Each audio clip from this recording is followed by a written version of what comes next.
Oke,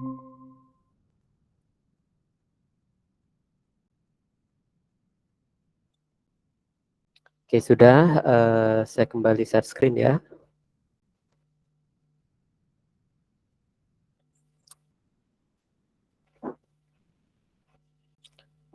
Oke, kita masuk ke pertemuan ke-14. Sebelumnya kita sudah membahas ya mengenai isostasi. Kalian pelajari baik-baik ya mengenai isostasi karena cukup banyak ya materinya di pertemuan kemarin.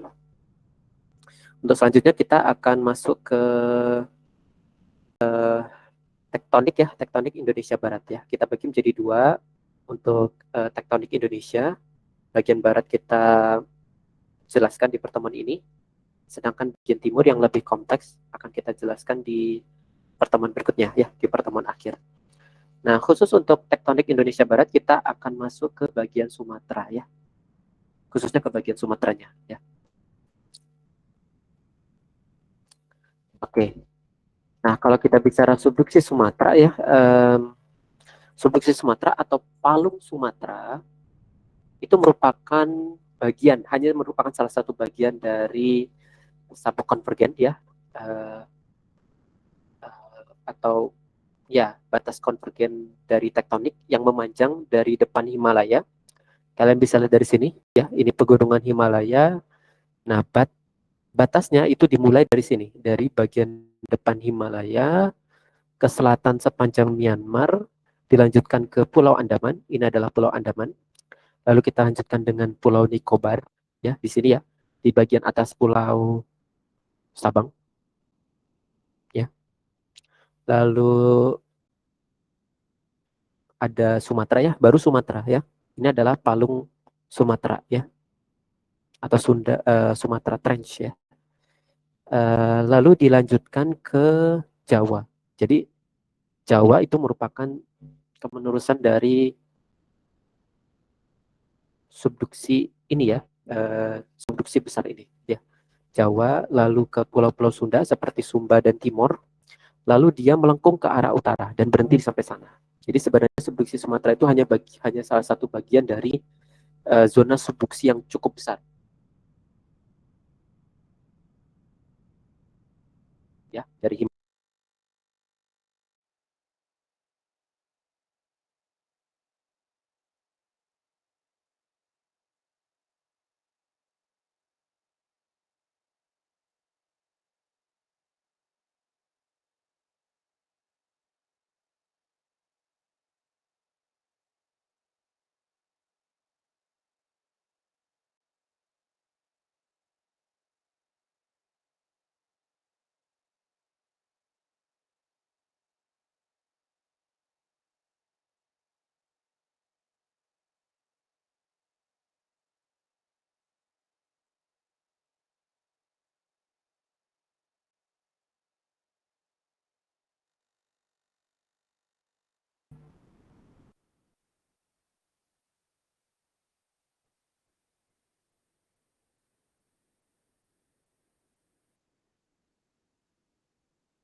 ya.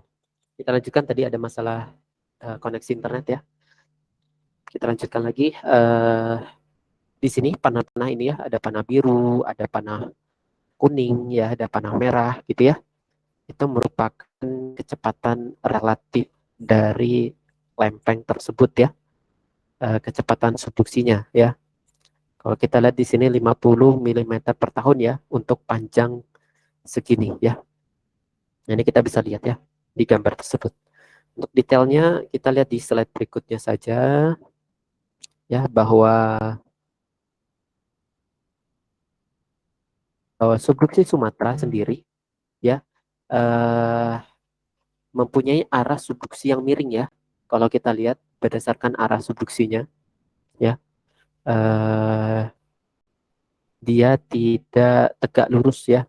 Kalau tegak lurus dari arah palung biasanya seperti ini. Nah, ini arahnya. Jadi kalau misalkan ini adalah trenchnya atau palungnya ya,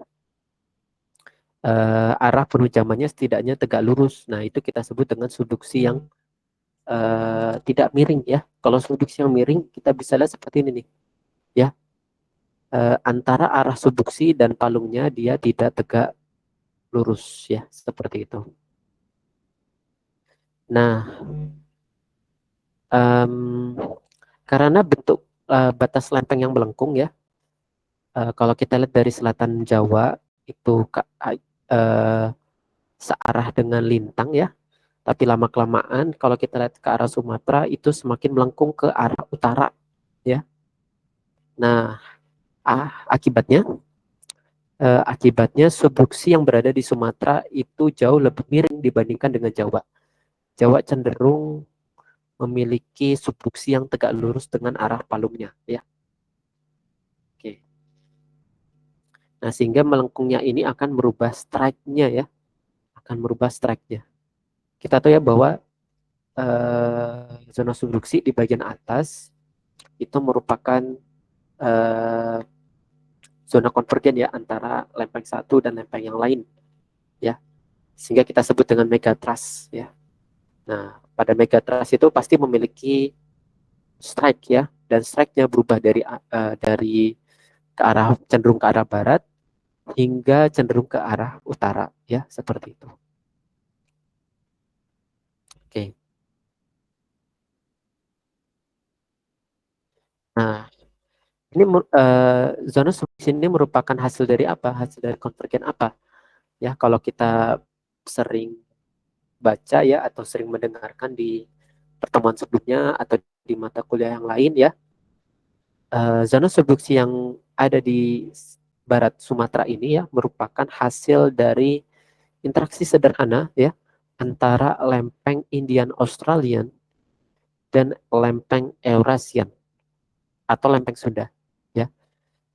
Jadi dari sini ada Indian Australian ya, dan overriding plates-nya ya atau lempeng yang ada di bagian atas zona subduksi itu adalah lempeng Eurasian atau lempeng Sunda ya. Oke.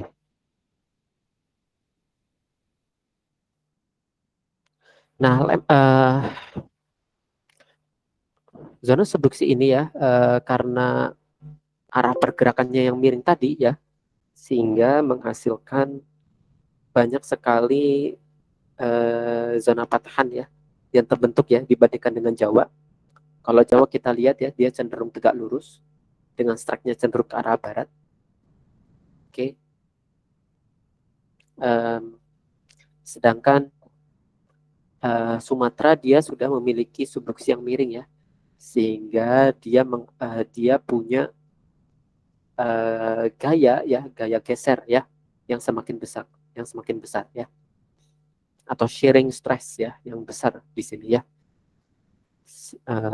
Akibatnya banyak sekali zona yang terbentuk, zona patahan yang terbentuk ya, seperti Mentawai ya, seperti Sumatran Fault ya atau patahan Sumatera, sesar Sumatera.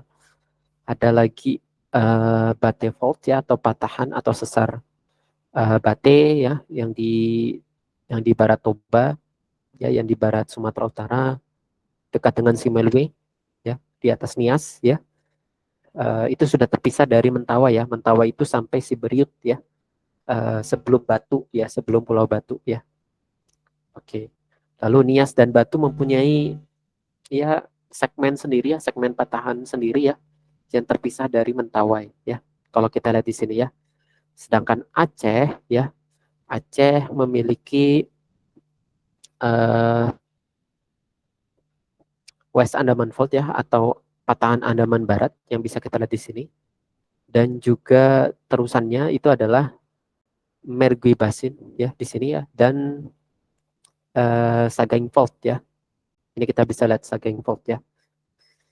Oke.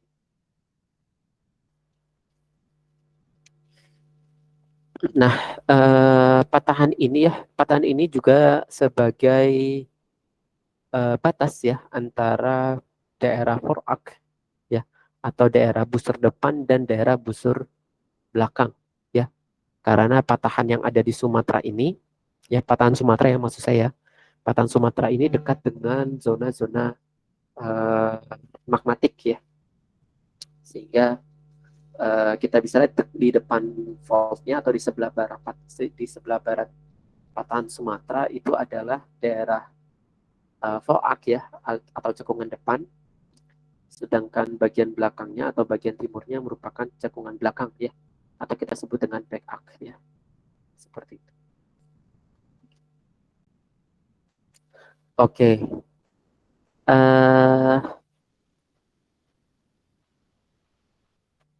ya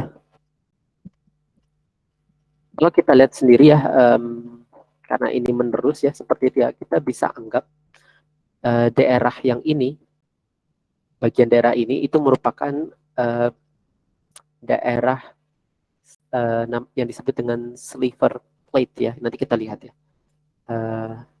Dia lempeng gitu ya, dia memiliki karakteristik yang mendekati lempeng, tapi kita sebut dengan sliver plate ya. Karena dia memiliki segmen litosfer yang berbeda ya, seperti itu ya. Antara Eurasia ya, off-riding plate ya, dan juga Indian Australian ya, seperti itu. Di bagian Foak ini dia seakan-akan terpisah gitu ya, detach gitu ya, terlepas dari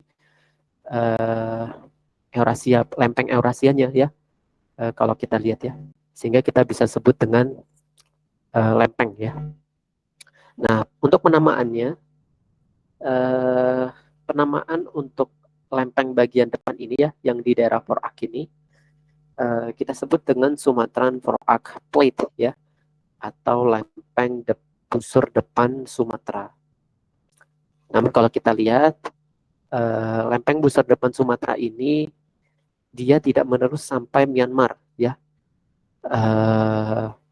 Ini diindikasikan oleh perubahan arah azimutnya ya, perubahan arah azimut dari patahan Sumatran Faultnya ya. Kalau kita lihat arah azimut dari Sumatran Faultnya itu berubah pada saat di lintang 6 sampai 7 ya.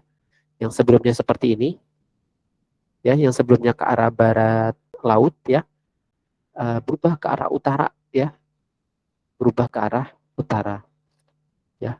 Bahkan dia cenderung ke arah utara di bagian atasnya. Nah, perubahan ini ya, perubahan azimut ini ya, atau perubahan jurus ini ya, menjelaskan kemungkinan bahwa uh, yang kita sebut dengan sliver plate tadi ya, itu dia tidak menerus sampai ke bagian atas ya, melainkan dia terlepas atau detach gitu ya, atau terbagi ya, gitu ya, menjadi dua lempeng yang berbeda, yaitu Sumatran Fault Plate ya, dan Burma Plate yang bergerak secara independen. Ini kasus ini ya, dia tidak mempunyai batas pastinya, di mana batas pasti pembeda antara Sumatran Forward Plate dan Burma Plate, tapi kita bisa cirikan dari uh, perubahan azimut yang berbeda di kisaran 6 sampai 7 derajat ya, di kisaran lintang 6 sampai 7 derajat ini ya, di daerah warna kuning ini ya, seperti itu. Oke.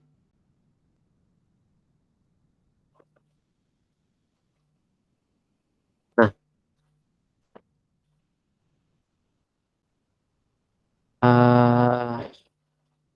untuk seismisitasnya ya, untuk seismisitasnya um, kalau kita lihat ya, um, segmen Andaman Nicobar ya di bagian sini. Jadi sebenarnya zona subduksi ya yang ada di Sumatera, dia terbagi menjadi beberapa segmen ya. Dia terbagi menjadi beberapa segmen. Oke. Nah, ada namanya segmen Andaman Nicobar ya, yang berada di bagian atas sini. Nah, kalau kita bandingkan antara sebelum tahun 2004 dengan setelah tahun 2004, setelah gempa ya, setelah gempa Aceh 2004, kita bisa lihat ya, segmen Andaman Nicobar yang dulunya tenang itu menjadi teraktivasi kembali ya setelah tahun 2004 ya. Hal ini mungkin saja ya diakibatkan oleh pemicu dari gempa besar ya, gempa besar Aceh pada tahun 2004 ya, yang berkekuatan magnitudo 9 ya. Sehingga yang tadinya tenang di sini ya di Andaman Nicobar, dia menjadi banyak sekali ya aktivitas seismiknya ya, seperti itu. Oke, yang mana mungkin saja ini merupakan aftershock ya, kalau bagi yang belajar seismologi, atau gempa-gempa susulan yang diakibatkan atau yang tertrigger atau yang terpicu oleh gempa besar Aceh pada tahun 2004 ya.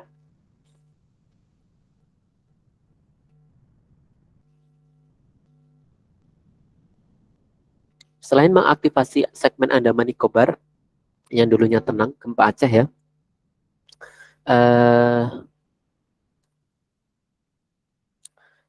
setelah gempa Aceh ini ya juga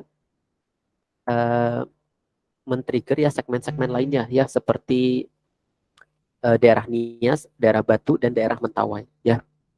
Yang dulunya daerah ini eh, menjadi bagian dari uh, um, fault lock ya, atau yang kita sebut dengan kuncian patahan ya. Kalau kita bicara locking ya, atau kita bicara patahan gitu, patahan yang terkunci gitu ya. Ya subduksi tidak menerus, dia tidak uh, menerus gitu ya. Dia terkunci gitu ya kalau kita ilustrasikan ya seperti itu ya. Sehingga seismisitasnya juga relatif lebih sepi ya dibandingkan setelah tahun 2004. Oke. Makanya untuk zona-zona yang defisit sleep gitu ya, atau yang daerah-daerah yang memiliki miskin seismisitas, itu mungkin kita harus berhati-hati gitu ya. Bisa saja uh, terjadi gempa besar ya akibat akumulasi energi ya, akibat kuncian tadi ya. Nah, ini yang dulunya gempa besar itu hanya terjadi di 1861, 1797, 1833 ya, 1907, 1935, ini kan lama-lama sekali ya. Ternyata baru tertrigger setelah tahun 2004 ya, yaitu pada tahun 2007 ya, pada tahun 2005 ini ya, gempa Nias, gempa Mentawai pada tahun 2007 gitu ya. Ya, mungkin saja itu akibat pemicu ya, dari gempa Aceh tahun 2004 ya. Seperti itu. Ini adalah historis ya dari gempa-gempa besar subduksi hingga tahun 2008. Oke. Nah, tadi saya sudah sebutkan ya mengenai sliver plate ya, seperti itu ya. Nah, ini sliver plate ya. Sliver plate ini diakibatkan oleh ya, atau dihasilkan oleh subduksi yang miring ya, atau yang kita sebut dengan subduksi oblik ya. Di mana subduksi oblik ini merupakan ya pertemuan dua lempeng yang terjadi pada sudut yang tidak tegak lurus terhadap trans ya, yang menyebabkan terjadinya dua sesar ya, dua patahan. Nah, kita juga memiliki istilah yang namanya slip partitioning ya, di mana slip partitioning itu pembagian slip ya, atau pembagian sesarnya ya, yang mana yang pertama komponen yang tegak lurus terhadap trench ya, ini ya mengakibatkan sesar naik, sedangkan komponen yang sejajar trench itu adalah sesar geser. Jadi akibat dari subduksi yang miring ini terjadi slip partitioning ya, yang mengakibatkan sesar naik pada batas antara Silver Plate dan Subducting Plate, ya, Indo-Australian Plate dan Silver Plate, yang kita sebut dengan Sumatran Forak Plate, dan sesar geser ya antara Off-Riding Plate yaitu Eurasian atau Sunda Plate dan Sumatran Forak Plate. Oke. Adapun vektor ya, vektor ya. Kalau kita bicara vektor itu kita bicara arah. Vektor subduksi ya, yang kita lihat di sini ya, yang warna yang paling tinggi ini ya, ini merupakan resultan dari dua komponen ya, resultan dari dua komponen yang akan kita lihat nanti ya. Oke. Nah, tadi kita sudah bicara banyak mengenai sliver plate ya. Yang mana sliver plate ini akibat dari partitioning, slip partitioning ya, antara sesar naik dan sesar geser ya. Seperti itu. Sehingga seakan-akan gitu ya, dia terlepas atau detach ya. Detach atau terlepas ya, atau terpisahkan gitu ya dari lempeng utamanya yaitu Eurasian Plate ya. Seperti itu. Nah, Silver Plate itu berada di antara sesar geser di Off-Riding Plate dan sesar naik di atas lempeng subduksi. Oke. Tadi kita sudah bicara juga vektor geometriknya ya, yang mana vektor atau arah subduksinya itu merupakan resultan dari dua ini ya. Atau kita bisa bicara balik ya, di mana arah subduksi yang miring ini mengakibatkan dua arah vektor ini ya, yaitu vektor atau arah strike slip ya, dan vektor patah naik ya, atau yang kita sebut dengan VT ya. Jadi kita bisa ngomong sebaliknya ya, di mana dari subduksi yang miring ini ya, dari vektor subduksi yang miring akan menghasilkan dua vektor ya. Yang pertama adalah vektor strike slip ya, vektor strike slip ya, yang kita bisa lihat di batas Off-Riding Plate dan Silver Plate, dan juga vektor patahan naik ya.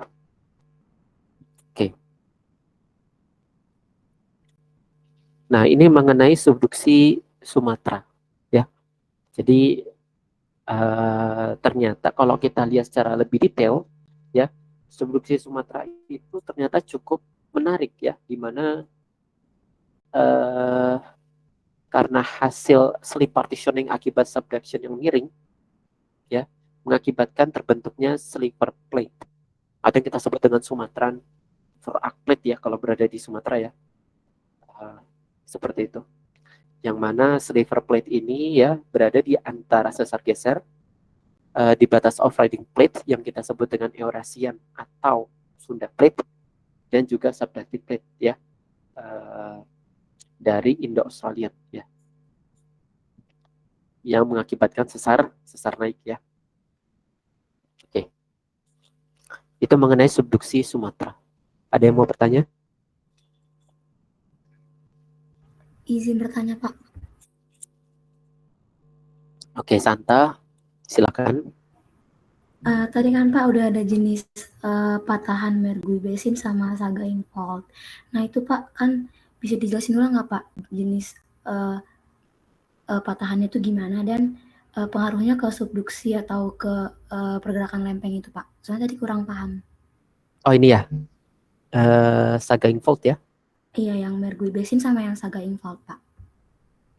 Yang mana tadi satunya? Yang Mergui Basin Pak sama yang Oh, Sagaing Mergui Fault. Basin. Oke.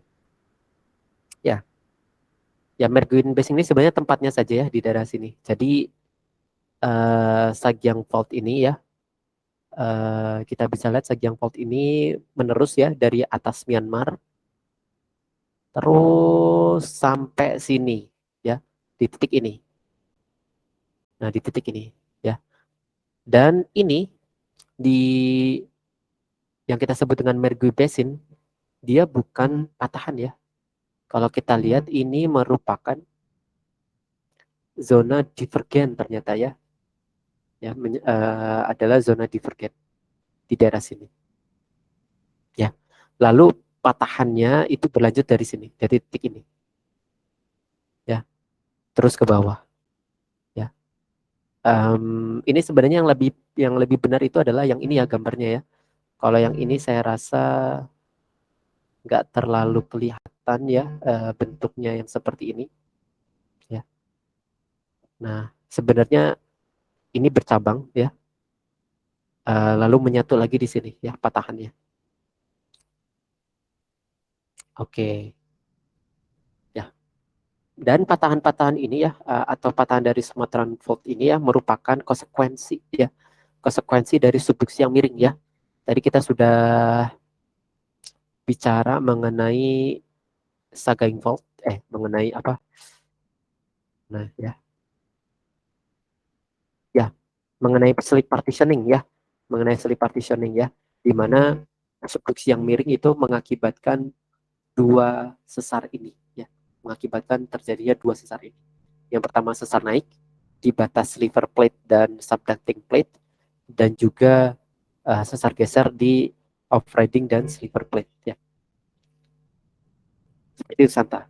Jadi fault yang terjadi di daerah sini termasuk Nagiang Sagaing Fault ya, juga seperti itu.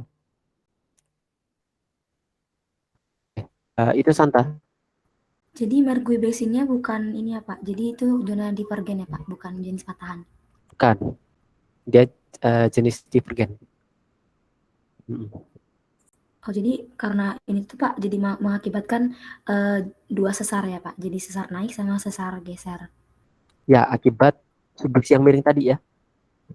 Subduksi yang miring tadi, sebagian ya, akibat subduksi yang miring itu kita melihat ya, ada dua pembagian slip ya. Yang pertama sesar geser dan yang kedua adalah sesar naik ya.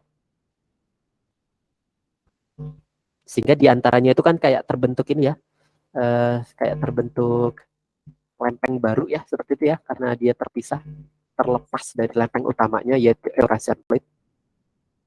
Makanya kita sebut dengan sliver plate ya. Dia seperti terpisah atau terlepas dari lempeng utama akibat adanya zona patahan ini ya, akibat adanya Sumatran Fault ini ya, seperti itu Santa. Baik Pak, terima kasih Pak. Ya, sama-sama.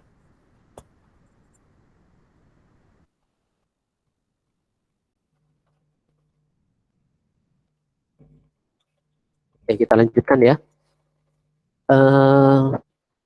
Tadi kita sudah bicara mengenai ya subduksi Sumatera, selanjutnya kita bahas mengenai sesarnya ya. Kita fokus ke sesar Sumatera terlebih dahulu ya, atau zona sesar Sumatera. Bahwa zona sesar Sumatera ya, kita bisa lihat berlokasi di darat ya, di darat seperti ini ya. Oke, mungkin kalian sudah mendengar bahwa gempa Cianjur ya merupakan gempa akibat sesar yang berada di darat ya, dengan kekuatan, kalau saya tidak salah itu adalah 5,9 ya, atau 6 sekian gitu ya. Dan walaupun magnitudonya tidak mencapai 7, 8, bahkan 9 gitu ya, dia mengakibatkan kerusakan yang besar karena epicenternya berada langsung ya, dekat dengan rumah-rumah warga gitu ya. Beda dengan gempa-gempa yang berada di daerah subduksi gitu ya, karena dia lokasinya itu jauh dari rumah warga, maka gempa yang kita rasa di Enggano kemarin mungkin sampai 6 ya, atau ya sering ya gempa-gempa barat di barat Sumatera gitu ya, gempa-gempa subduksi 6 lah, 5, 5,8, 5,9 itu sering sekali ya. Bahkan tahun ini beberapa kali ya seperti itu ya. Tapi kita tidak mengalami kerusakan yang cukup parah ya, terutama di Lampung gitu ya. Hanya kita merasakan goncangan sedikit, habis itu selesai gitu ya. Karena epicenternya jauh ya. Seperti itu. Nah, bayangkan kalau patahan ini teraktivasi gitu ya. Nah, itu walaupun kita tahu ya bahwa kalau kita belajar seismologi gitu ya, nggak mencapai 7 gitu ya magnitudonya ya, patahan-patahan ini ya, kecil sekali kemungkinan magnitudo yang di sini itu mencapai 7. Tapi kalau dia dekat dengan rumah warga, uh, lebih jauh lagi lokasinya atau kedalamannya dangkal ya, sekitar 10 kilo ya, atau 9 kilo gitu ya. Seperti itu ya, saya rasa kerusakannya juga akan cukup parah. Lebih kerusakan Cianjur ya, jika tidak didukung oleh infrastruktur yang bagus ya, seperti itu. Nah ya, ini ya, karena kalau kita lihat ini segmen-segmen patahan dari zona sesar Sumatera itu panjang-panjang ya, panjang-panjang dan besar-besar, lebih panjang daripada di Jawa ya. Oke, kalau kita lihat ya, kalau kita lihat secara detail, ini sebenarnya tidak menerus ya, sesar-sesar ini ya, sesar zona sesar Sumatera ini tidak menerus, tidak menyambung satu sama lain, melainkan terbagi-bagi menjadi beberapa segmen ya. Kita bisa lihat di sini ya, daerah ini dan daerah yang ini. Nih, saya bulatkan, dia tidak menerus ya. Daerah ini juga tidak menerus, daerah ini tidak menerus ya, daerah ini tidak menerus ya, seperti itu. Oke, karena konsekuensinya kalau menerus, konsekuensinya kalau patahannya itu panjang dan menerus gitu ya, dia akan memiliki magnitudo maksimum yang sangat besar gitu ya. Makanya ya, uh, ya beruntung saja gitu ya, segmen-segmennya gitu tidak tersambung gitu ya, terputus-putus seperti itu ya. Dan kalau kita lihat, nah, zona patahan Sumatera ini terbagi menjadi 3 domain. Domain utara, domain tengah, dan domain selatan. Ya, domain-domain ini ya didasarkan pada kompleksitas geometrinya. Ya, kompleksitas geometrinya.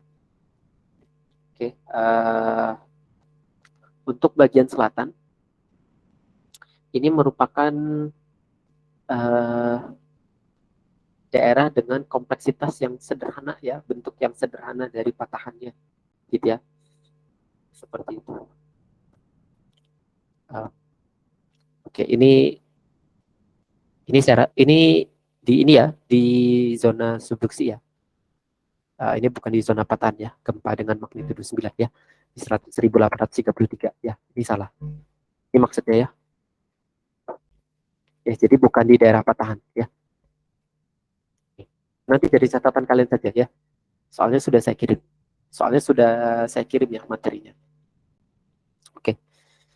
Nah, adapun bagian tengah, kita lihat ini banyak sekali ya bagian-bagian gitu ya, yang cukup kompleks ya, apalagi bagian sini ya, dan bagian sini cukup kompleks dibandingkan dengan bagian selatan dan bagian utara. Ini karena disebabkan oleh adanya investigator fracture zone ya. Investigator fracture zone ya. Mungkin agar lebih jelas gitu ya, kita coba lihat di gambar ya.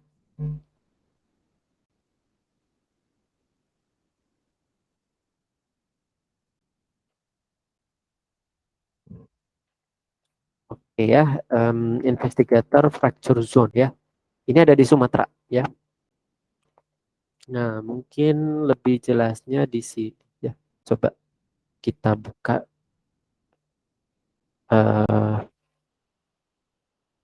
Nah, ya. Nih kita lihat ya. Ternyata Sumatera ini ya, atau ya di Sumatera ini ya, dia disubduksi oleh lempeng Indian Australian ya. di mana di sini kita lihat ada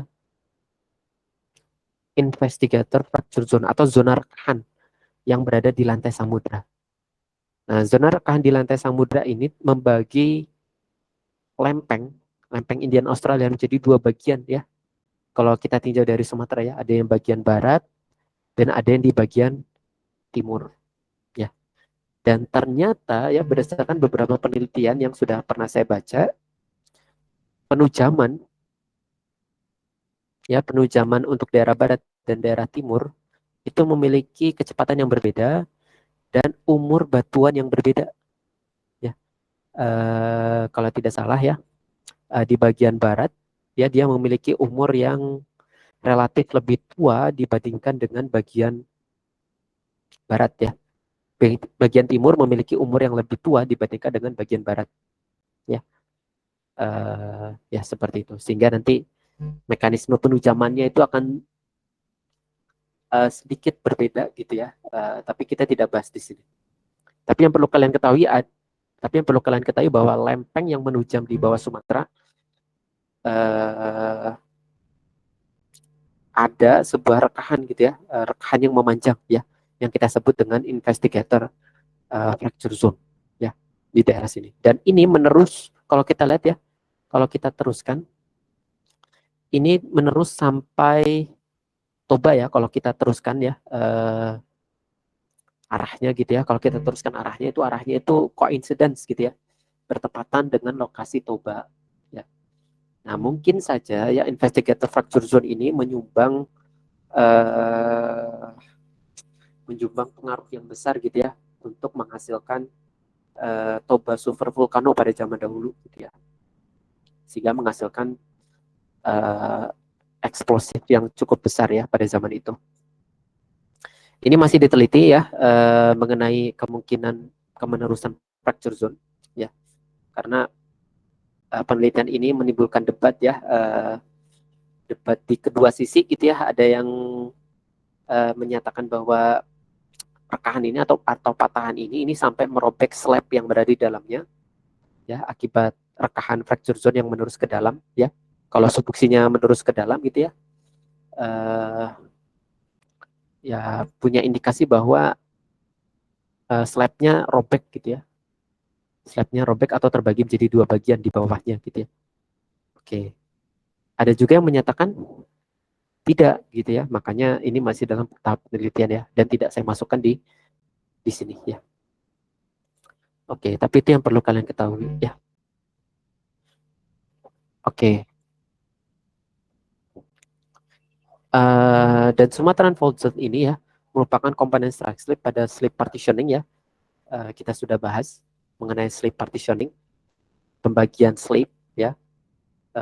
Dan komponen strike slipnya itu berada di Sumatera Fault Zone ya.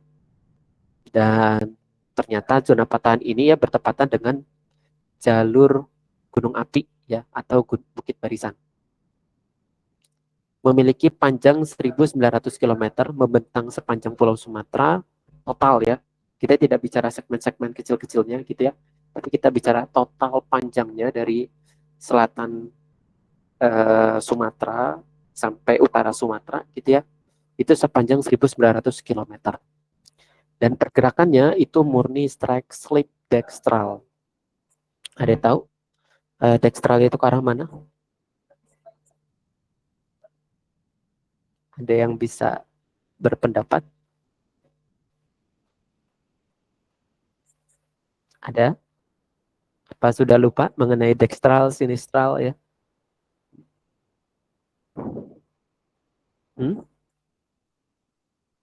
Ya, Sahat?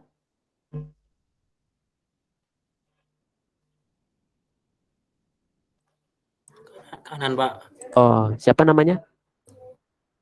Hilaluddin Akbar, Pak. Oke, Hilaluddin Akbar ya. Ya, ke kanan ya. Jadi pergerakannya ke kanan. Ya, beda kalau sinistral ya, dia ke arah kiri ya. Ini juga sebenarnya sudah kita tunjukkan ya di sini ya, di gambar ini. Nah ya, di gambar ini sebenarnya sudah kita tunjukkan ya. Bahwa kalau posisi kita berada di sini, nah ini kita berdiri di salah satu sisi ya kita akan melihat bahwa bahwa zona patahannya akan bergerak ke arah kanan kita gitu ya. Sama juga kalau kita posisikan diri kita di tempat yang lain gitu ya, di daerah yang lain kita juga akan melihat bahwa patahan tersebut akan bergerak ke arah kanan ya, seperti itu. Nah itu ya, tekstral ya, sinistral. Jadi pergerakannya murni tekstral dan sangat tersegmentasi. Makanya kalau kita lihat di sini, kalau kita lihat secara detail gitu ya, kita lihat gitu ya, secara detail kita besar gambarnya, dia tidak menerus ya, melainkan tersegmen-segmen hingga lebih dari 19 segmen ya. Saya rasa 19 segmen ini adalah segmen-segmen besarnya ya. Segmen-segmen kecilnya kita tidak hitung. Dan rata-rata dari masing-masing segmen itu memiliki ukuran 100 kilometer ya, rata-rata ya. Bisa lebih kecil, bisa lebih besar gitu ya. Tapi rata-rata sekitar 100 kilometer. Nah ini ya, implikasi dari segmentasi akan membatasi slip untuk menghasilkan ya gempa yang tidak lebih besar daripada 7,5 momen magnitud ya. Makanya saya bicara tadi ya, bersyukurnya dia tidak menyambung gitu ya. Kalau dia menyambung dari bawah sampai atas ya, wah itu bisa saja akan menghasilkan gempa yang sangat besar sekali ya. Makanya dia tersegmen-segmen kecil-kecil sehingga prediksinya ya gempa-gempa yang akan terjadi di zona patahan itu tidak akan lebih besar daripada 7,5 atau 7 lah lebih besarnya, lebih generalnya seperti itu.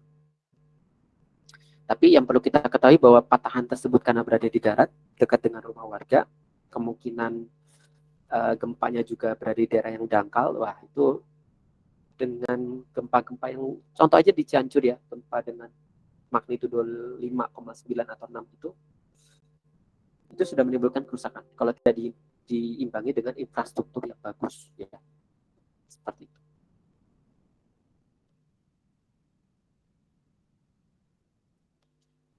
Nah ya, ya ini untuk lebih detailnya ya, ini di bagian selatan. Ini kita lihat ini ada Semangko Barat, Semangko Barat, Semangko Barat A ya, ada Mana, ada Musi, ada Ketaun, ada Dikit, ada Siluak, ada Suiti, banyak, ada macam-macam, ada nama-namanya ya, ada Berumun, ada Toru, ada Angkola ya. Jadi setiap segmen itu sudah ada nama-namanya ya. Ini Bate B, Bate C ya, Tripa 3, Tripa 5, Tripa 2, Tripa 4 gitu ya. Dan selanjutnya ya seperti itu.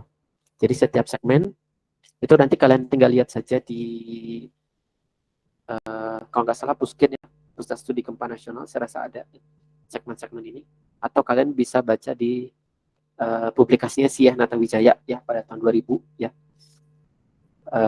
mengenai neotektonik Sumatera ya. Itu kalian bisa lihat segmen-segmennya ya secara detail dan nama-namanya juga. Oke, ada pertanyaan sampai sini?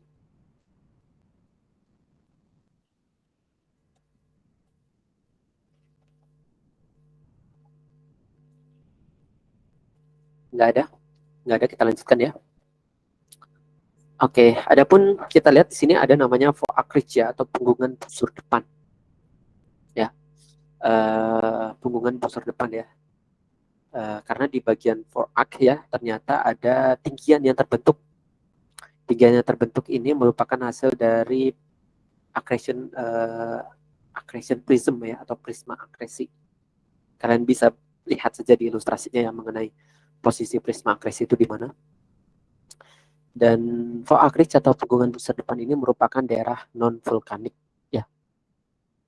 Merupakan sedimen tebal yang naik ke atas permukaan dari prisma akresi yang mengalami patahan, lipatan, dan terpadatkan ya. Jadi contoh-contohnya itu adalah pulau-pulau ini ya, pulau-pulau Simeluwe, Nias, Batu, Siberut, Bagai, Enggano, itu bukan pulau-pulau yang terbentuk akibat Voakrich ya, atau punggungan busur depan ini.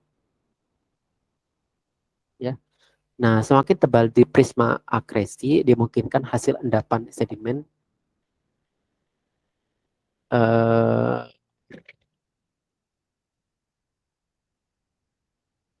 sedimen tebal di prisma akresi ya dimungkinkan merupakan hasil dari endapan sedimen dari pegunungan Himalaya ya. Ya, ini kemungkinannya. Kemungkinan sedimen tebal di prisma akresi tersebut ya. Oke. Ya, tapi yang jadi fokus ini ya sebenarnya ya bahwa uh, for acreage atau penguahan di pusat depan inilah yang membentuk pulau-pulau kecil di antara Trans dan Pulau Sumatera. Ya, kalau kita lihat di sini ya, yang sudah saya jelaskan ya, Simolui, Nias, ya, Batu, Siberut, Pagai, Enggano, itu merupakan pulau-pulau yang terbentuk akibat for acreage ya. Jadi diingat baik-baik ya. Oke. Dan nggak hanya ini ya, nggak hanya Simalue, Nias, Siberut, Pagai, Enggano gitu ya. Tapi Nicobar Islands, Andaman Islands ya, Pulau Andaman, Pulau Nicobar gitu ya.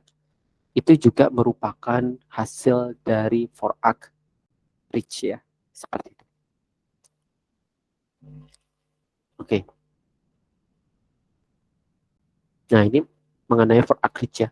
Nah, di Forak Ridge inilah ada fitur yang cukup berbahaya kalau teraktivasi. Itu merupakan zona sesar mentawai ya, atau yang kita sebut dengan backthrust ya.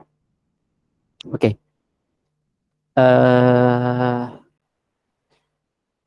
Kalau kita lihat ya, Sumatera Silver Plate ya di sini ya, dia tersusun dari beberapa robekan yang bergerak ke arah barat laut ya untuk mengakomodasi subduksi yang miring ya. Jadi di Sumatera Silver Plate ini ya, ternyata di Sumatera Silver Plate ini memiliki fitur-fitur robekan juga ya, atau patahan juga yang ke arah barat laut ya, untuk mengakomodasi subduksi yang miring ya, seperti itu. Jadi nggak hanya di sini ya, nggak hanya yang kita lihat di sini, juga ada di bagian-bagian yang dekat dengan Nias ya, dan daerah barat Aceh gitu ya, juga ada. Tapi yang paling menonjol ya, robekan yang terjadi di Silver Plate ini ya, itu merupakan zona sesar Mentawai ya, karena patahan yang cukup panjang ya, seperti itu. Dan patahan ini memiliki sepanjang kurang lebih 600 km dengan tipe sesarnya sama dengan Sumatera, yaitu destral ya. Dan patahan ini bertempat di atas antara pegunungan Foak ya, bagian dari accretionary prism dan Foak basin ya. Nih, ini kita bisa lihat ini adalah accretionary prism, dan bagian tinggiannya itu kita sebut dengan Foak ya, Foak ridge ya, atau pegunungan Foak.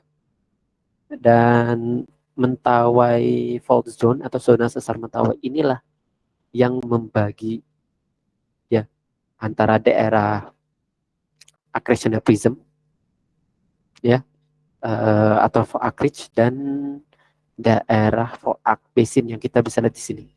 Ini Foak basin atau cekungan Foak ya. Nah, ini bisa jadi fitur untuk membeda ya, fitur pembeda lokasi ya, antara lokasi daerah samudra yang sudah kita lihat di setelah Mentawai dan sebelum Mentawai ya. Sebelum Mentawai itu adalah daerah benua ya, seperti itu. Karena kalau kita lihat accretionary prism kan hasil akumulasi sedimen saja ya. Hasil akumulasi sedimen eh, hasil akumulasi sedimen akibat subduksi ya, bisa dari ocean ya, bisa dari samudra, bisa dari lantai samudra. Oke.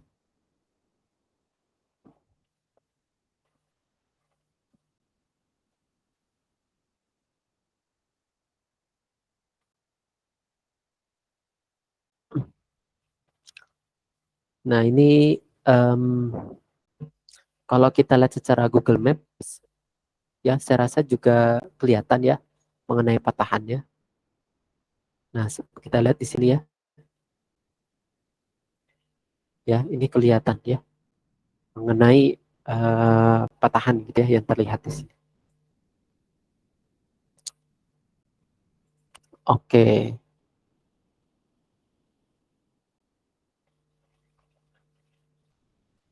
Ini sebenarnya adalah interpretasi ya, interpretasi dari Mentawai Fault Zone ya, dengan menggunakan seismik ya, dengan menggunakan metode seismik refleksi ya. Ini lokasinya untuk beberapa macam ya. Ini dari sini ya, dari akuisisi data seismik refleksi ya, yang ada di daerah Foak ya, di daerah Cekungan, daerah busur depan ya. Oke.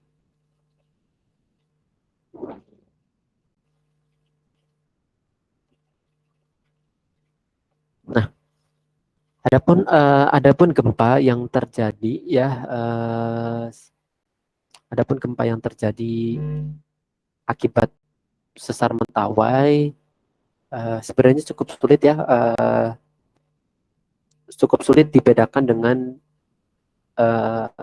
gempa-gempa akibat zona subduksi ya, seperti itu.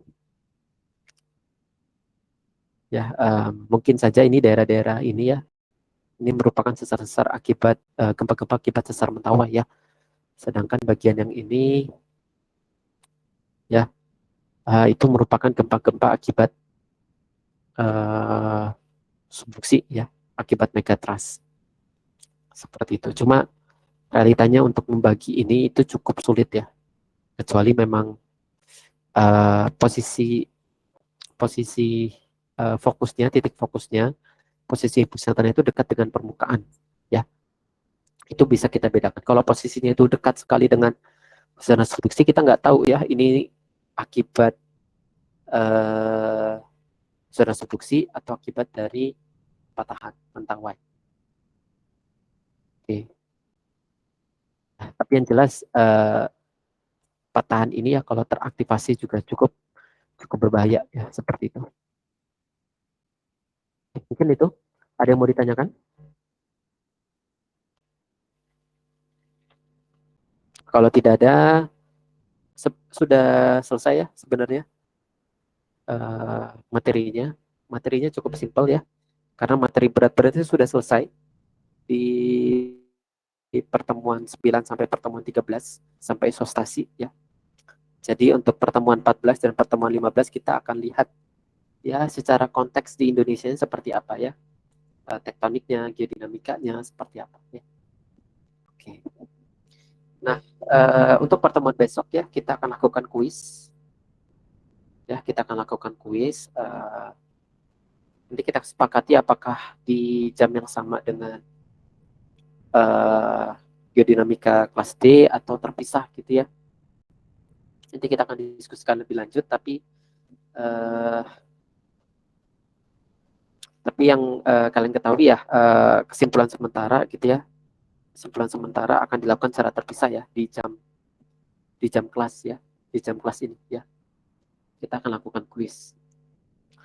Nah, selain kuis juga ada tugas ya, karena kita belum ada tugas ya semenjak setelah UTS ini. Tugasnya adalah merangkum ya, merangkum materi dari materi 9 sampai materi ke-13 ya. Jadi materi ini, materi tektonik Indonesia Barat ini tidak dimasukkan ya, dalam tugas rangkuman. Sudah saya share juga di Google Classroom ya.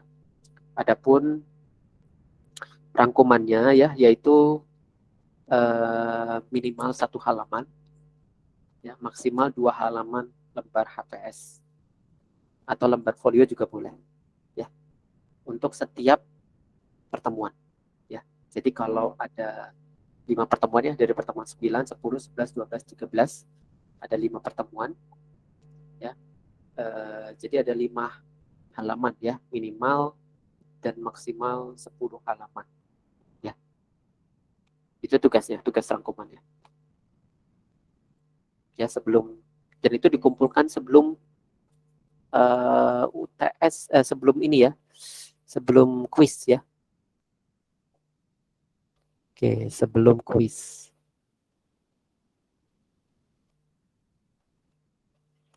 Jadi di hari Kamis ya, hari Selasa pekan besok ya. Nah, itu sudah harus dikumpulkan.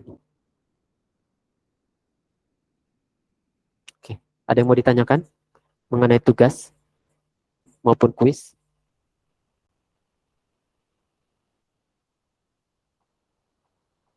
Tidak ada? Berarti cuma 1 minggu doang Pak ya? Apanya 1 minggu? Tugas dari itu Pak resume Pak. Iya, 1 minggu cukup lah. Kan tidak banyak-banyak ya, minimal satu halaman ya, satu halaman lembar HPS. Misalkan ini ada HPS nih ya, HPS ini kan bolak-balik ya. Salah satu sisinya cukup untuk satu pertemuan minimal ya, maksimal satu lembar ini ya untuk satu pertemuan, seperti itu. Kalau misalnya gini Pak, izin bertanya Pak, kan itu masih ada sisa gitu Pak, kayak misal 1 lembar terus tengahnya lagi, terus itu bisa diterusin lagi apa pakai lembar lagi Pak? Biar enak ngitungnya, jadi per pertemuan itu udah lembar yang baru gitu. Biar enak saya ngelihatnya. Oke Pak. Ya, adapun kuisnya masih sama ya, kuisnya yaitu pilihan ganda dan isian singkat ya, seperti itu. Ada yang mau ditanyakan lagi?